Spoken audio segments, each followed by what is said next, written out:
I am Belladonna, the Prime Minister. I order you to stop.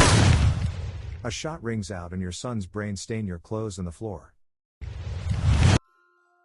The day you were born. Your parents take you to church and you pray to a God that can exist because the world is equal to itself and so is mankind. You are baptized and you are taught to lie, steal and kill. You pray to your God every day and you are a good little girl so that you can follow orders. Then when you are 5 years old they send you to school. And they teach you the religion of the state, the religion of the church, and they teach you the history of how mankind evolved from monkeys and apes. Your parents teach you to hate your weight and your dark hair. They teach you that slim blonde girls are better than you. And that everything that is created in the world is for them. Then, when you're 12, you meet Jack, the cool 18-year-old boy from school that all the girls want as a boyfriend.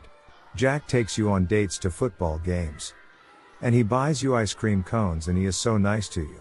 You fall in love, and you begin to live your life without any thought to your own mortality. Why did you notice me, Charlie? I was just a 12-year-old girl.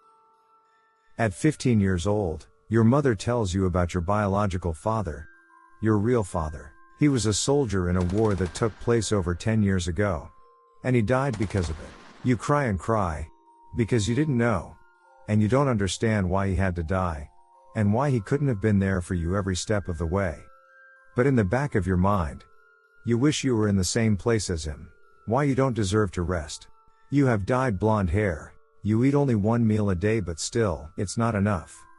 At 21 you can hear horses next to a church. And walk out hand in hand with Xavier, a bearded man with whom you dream of starting a family. You start living in the city with Xavier. And you join a political party in the afternoons after university classes. With Xavier you learn on weekends to shoot a gun, to use a bow and to survive in the snow. But you don't learn to be a mother. We don't have time for that. Xavier gets a job in a bank in New York. And you get a job within the political party. You start to use your voice in meetings and become a respected politician. At 25, the doctor tells you that you no longer has to worry about not having time to be a mother. You cannot be a mother. You have uterine cancer and they remove it to save your life.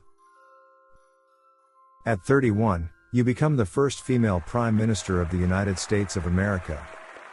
But Xavier starts sneaking out at night to go to a hotel room. And you find out from the other members of the political parties.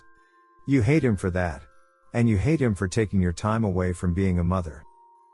You and Xavier separate at the age of 33 and decide to go to work in different places. Years later you see him on the street with a thin blonde woman rocking a baby with Xavier's face. You approach and yell at him. It was time. Xavier says, I've always loved you. Why didn't you ever believe me? You wake up in a hospital. And your body is no longer stained with blood or pieces of brain. You don't know how you got to the hospital, but you have a broken wrist, a few bruises on your legs, and a pain that you can't remember how to relieve. To be continued in the next episode.